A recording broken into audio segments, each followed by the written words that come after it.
नमस्कार, मैं हूं आपके साथ इश्तियाक अहमद और आप देख रहे हैं। स्वागत है आपका अपने उत्तराखंड में। रुक करेंगे उत्तराखंड की तमाम खबरों की तरफ। उत्तराखंड की 5वीं विधानसभा का प्रथम सत्र आज मंगलवार से शुरू हो चुका है और राज्यपाल के अभिभाषण से सत्र का आगाज हुआ और आज शाम को ही मुख्यमंत्री पुष्कर सिंह धामी वित्तीय वर्ष 2022 से 23 का लेखा अनुदान सदन पटल पर रखेंगे और सोमवार को विधानसभा अध्यक्ष रितु खंडूरी की अध्यक्षता में कार्य मंत्रणा समिति की बैठक में एक दिन का एजेंडा तय किया गया है। हालांकि कार्य मंत्रणा में कांग्रेस की ओर से कोई विधायक शामिल नहीं हुआ और विधानसभा सत्र के लिए सभी तैयारियां भी पूरी कर ली गई थी और सुबह 11 बजे राज्यपाल के अभिभाषण से सत्र की शुरुआत हुई और इसी दिन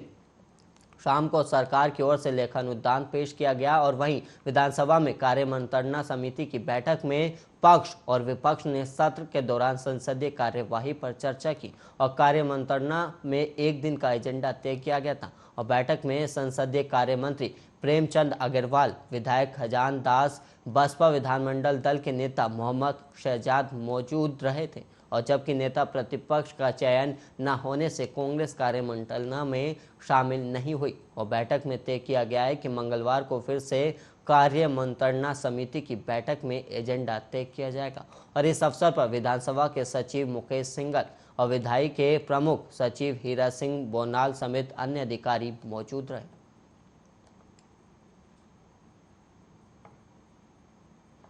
वहीं उत्तराखंड में 10वीं और 12वीं कक्षा के छात्र छात्राओं को निःशुल्क टैबलेट वितरण को लेकर शिक्षा विभाग का ढुलमुल रवैया मुख्यमंत्री पुष्कर सिंह धामी को नागवार गुजरा है और उन्होंने माध्यमिक शिक्षा निदेशक पद से सीमा जौनसारी को हटा दिया और ये जिम्मेदारी आर.के. कुंवर को दोबारा सौंपी गई है और सीमा जौनसारी को कुंवर की जगह एकेडमिक प्रशिक्षण और शोध निदेशक के पद पर भेजा गया। वहीं आपको बता दें कि बीजेपी की पिछली पुष्कर सिंह धामी सरकार ने 10वीं और 12वीं की छात्र छात्राओं को निःशुल्क टैबलेट देने के आदेश दिए थे और इस बीच चुनाव आचार संहिता लागू होने से निःशुल्क टैबलेट की धनराशि छात्र छात्राओं के खातों में डायरेक्ट बेनिफिट ट्रांसफर के माध्यम से डालने के निर्देश दिए गए थे और वहीं आपको बता दें कि कई जिलों में ये धनराशि छात्र छात्राओं के खाते में डालने के बजाय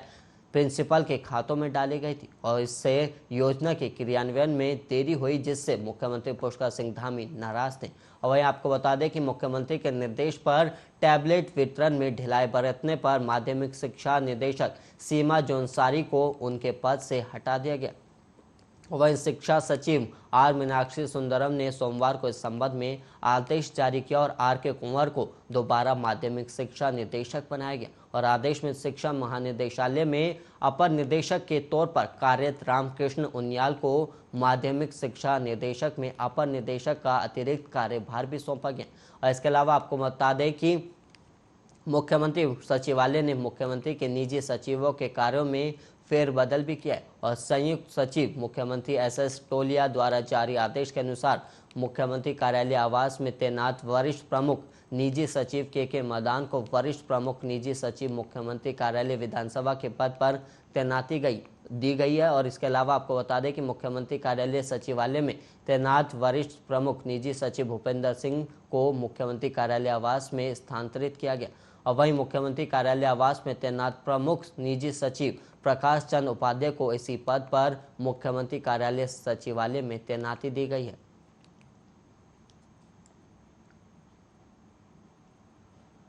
वहीं मुख्यमंत्री पुष्कर सिंह धामी गोवा में प्रमोद सावंत के शपथ ग्रहण समारोह में शामिल होने के लिए पहुंचे थे और उन्होंने प्रमोद सावंत को दोबारा मुख्यमंत्री बनने पर बधाई देते हुए कहा कि मुख्यमंत्री प्रमोद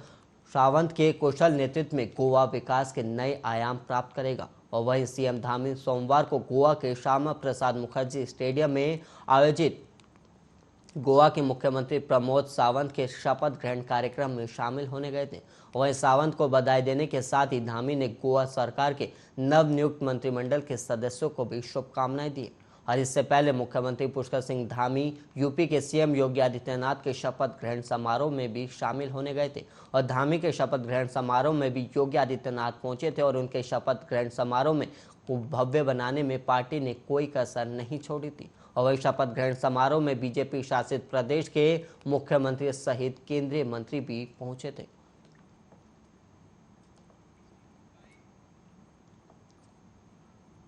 उत्तराखंड के पूर्व मुख्यमंत्री हरीश रावत ने भारतीय जनता पार्टी और कांग्रेस के एक नेता के समर्थकों पर उनकी छवि खराब करने का आरोप लगाया। और वहीं रावत ने कहा कि अगर ये साबित हो जाता है कि उनके कभी राज्य में मुस्लिम विश्वविद्यालय की स्थापना करने को लेकर बयान दिया था तो वो राजनीति छोड़ देंगे। और वहीं आपको बता दें कि बीजेपी ने उत्तराखंड विधानसभा चुनाव के लिए कांग्रेस के प्रचार अभियान के प्रमुख हरीश रावत के इस कथित बयान को चुनावों से पहले एक प्रमुख मुद्दा बना दिया था। और राज्य के विधानसभा चुनाव में बीजेपी ने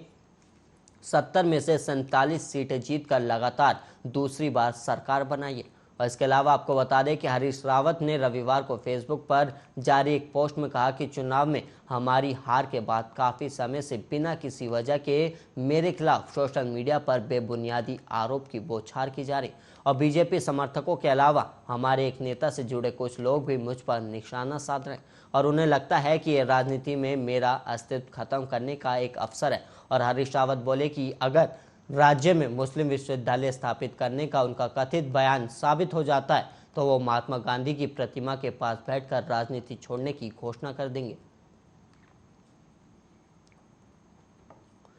वहीं उत्तराखंड विधानसभा सत्र का पहला दिन हंगामेदार ही रहा और मंगलवार को सत्र के पहले दिन ही कांग्रेस ने सरकार पर जमकर हमला किया और पूर्व सीएम हरीश रावत की बेटी और हरिद्वार ग्रामीण विधायक अनुपमा रावत ने बीजेपी सरकार को एलपीजी पेट्रोल डीजल के दामों में हो रही बढ़ोतरी पर सरकार पर जमकर हमला बोला। और वहीं आपको बता दें कि रावत ने कहा कि बीजेपी की केंद्र और राज्य सरकार महंगाई रोकने में पूरी तरह से विफल साबित हो रही है और एलपीजी सिलेंडर के दामों में वृद्धि होने से गृहिणियों की मुश्किलें भी बढ़ गई हैं और कहा कि पेट्रोल के दामों में लगातार इजाफा हो रहा है और सरकार डीजल के दामों को भी नियंत्रण करने में विफल साबित हो रही है जिसकी वजह से रोजमर्रा की चीजें भी महंगी हो रही है। और वहीं आपको बता दें कि रावत ने चिंता जताई कि महंगाई की वजह से आमजन का जीना मुश्किल हो गया और रावत ने यह भी कहा कि डबल इंजन सरकार को महंगाई रोकने के लिए ठोस रणनीति बनाकर कार्य करना होगा ताकि आमजन को राहत मिल सके।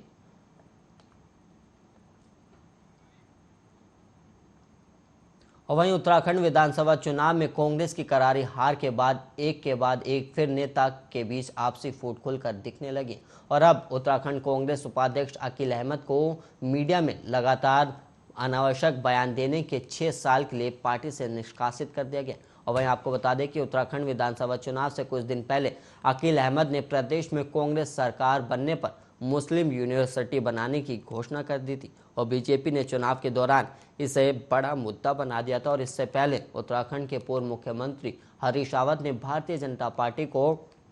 और कांग्रेस के एक नेता के समर्थकों पर उनकी छवि खराब करने का आरोप लगाया और रावत ने कहा है कि अगर ये साबित हो जाता है कि उन्होंने कभी राज्य में मुस्लिम विश्वविद्यालय स्थापना करने को लेकर बयान दिया था तो वो राजनीति छोड़ देंगे। और वहीं बीजेपी ने उत्तराखंड विधानसभा चुनाव के लिए कांग्रेस के प्रचार अभियान के प्रमुख हरीश रावत के इस कथित बयान को चुनावों से पहले एक प्रमुख मुद्दा बना दिया था और राज्य के विधानसभा चुनावों में बीजेपी ने 70 में से 47 सीटें जीतकर लगातार दूसरी बार सरकार बनाई है।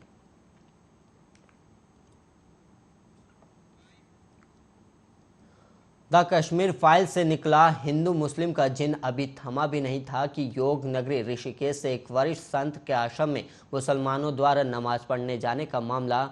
तूल पकड़ता जा रहा है जिसके बाद से धर्मनगरी हरिद्वार के संतों द्वारा ऋषिकेश के संत का विरोध शुरू हो गया और संतों का साफ कहना है कि ऐसे संत जो सनातन धर्म संस्कृति का अपमान कर रहा है उसका बहिष्कार करते हुए मुंह काला किया जाए। और वही आपको बता दें कि सोशल मीडिया पर एक फोटो वायरल हो रही है जिसमें ऋषिकेश के वरिष्ठ चिदानंद मुनि अपने आश्रम में कुछ मुस्लिम नेताओं के साथ बैठे हैं और ऐसा लग रहा है जैसे कि मुस्लिम नेता उनके ऋषिकेश आश्रम में नमाज पढ़ रहे। और फोटो के वायरल होने के बाद से धर्मनगरी हरिद्वार के संत स्वामी चिदानंद मुनि से खासा नाराज दिखाई दे रहे और हरिद्वार के शांभवी आश्रम में आश्रम के परमाध्यक्ष स्वामी आनंद स्वरूप की अध्यक्षता में संतों द्वारा बैठक कर चिदानंद मुनि का विरोध भी किया गया और संतों के साथ बैठक के बाद स्वामी आनंद स्वरूप ने पत्रकारों से वार्ता करते हुए कहा कि गंगा के पावन तट को दूषित करने का जो कार्य चिदानंद मुनि द्वारा किया गया उस पर हरिद्वार के संत उनको कभी माफ नहीं करेंगे।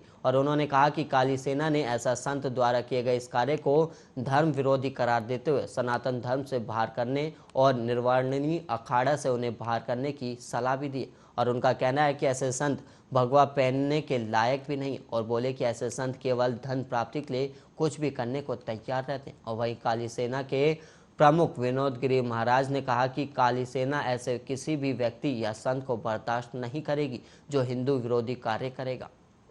और अगर कोई संत इस तरह का कार्य करता है तो वो उसका विरोध करेंगे। और उन्होंने घोषणा की कि चिदानंद मुनि द्वारा जिस तरह से प्रतिबंधित क्षेत्र में नमाज पढ़ाई गई उसका काली सेना विरोध करती है और घोषणा करती है कि वो ऐसे संत का मुंह काला करने का कार्य भी करेगी।